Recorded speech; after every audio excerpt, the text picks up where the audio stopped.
何かを条件を満たしたらやろうとか、言ってる人はですね、大体やらずに終わるんですよ。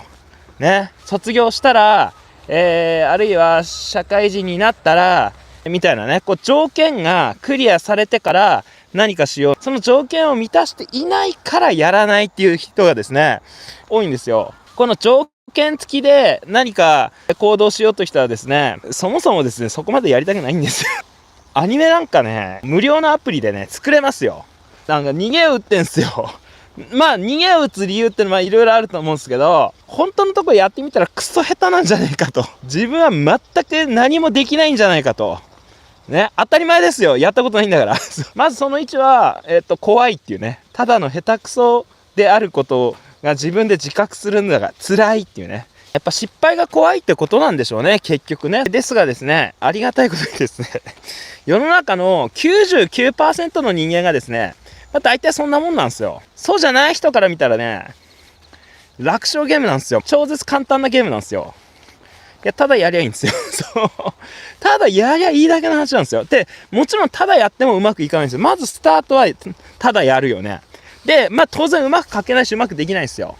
そしたらですね、次に、うまくできる方法を探す。いくらでも探してそのやり方どんどん試していく。なんか実験みたいな感じ。想像上の自分と実際の自分っていうのはめちゃめちゃずれてるんですよ。自分のことよく分かってると思ってるでしょ。全然分かってないんですよ。やったこととか今まで経験したことに関しては分かってると思うんですけど、経験してないことに関しては多分ね、ほとんど分かってないんですよ。最初若い時って自分をですね、希代の天才アニメ監督に自分もですねだろうっていうぐらいの勢いでは言ってたんですよ。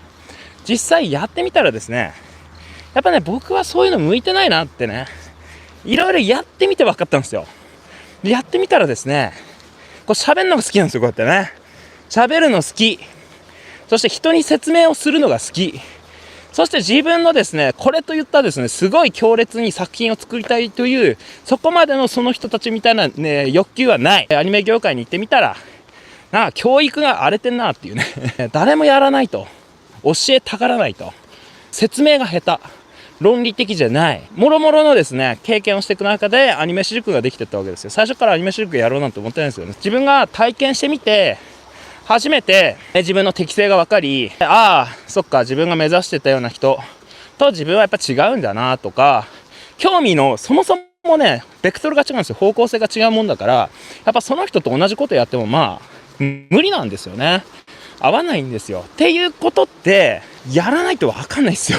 これやっぱやってみて初めて分かることとかってめちゃくちゃいっぱいあるんですよ。多くの人が勘違いしてることをね言いますと、例えばアニメーター志望の人だったら、あんなすごい絵うまいのをしかも何枚も描けるなんて本当天才じゃないの、すごいねって思うでしょ。そういう人もいます。それは間違いない。だけどリアルなアニメ業界ってそんな上手い人ばっかじゃないんですよ。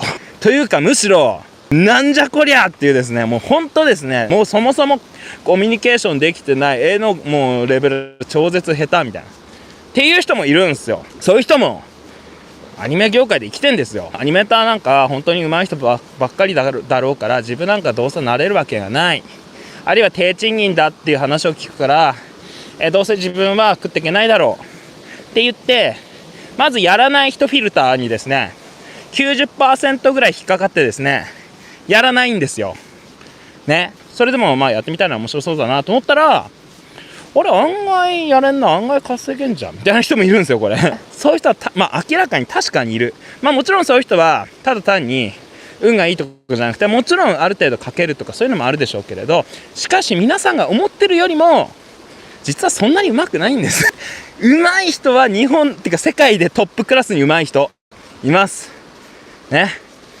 しかしですね、なんじゃこりゃっていうのもあります。なので要はですね、やってみないと分かんないんですね。アニメ描いてみたら面白いなと思ったらやりゃいいし、興味あんまやっぱないな、そこまでじゃないなと思ったらやんなきゃいいんじゃないですかねっていう話なんですよ。思いついたことをね、片っ端からどんどんやる癖はねつけといた方がいいですよ。誰かがやっててそれ面白そうだねって言って次やる人とやんない人がいるんですよ。もうその差です。その人の習慣ですよね。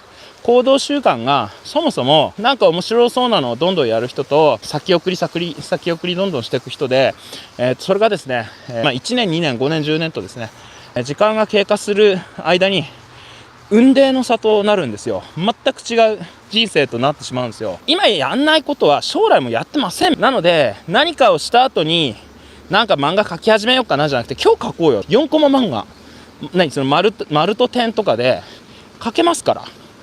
絵は下手かもしれないですよ。セリフもうまいことなんか思いつきませんよ。当然です。最後に創作したのが小学生だったら小学生レベルなんですよ。最後に創作したのが中学生だったら中学生レベルなんですよ。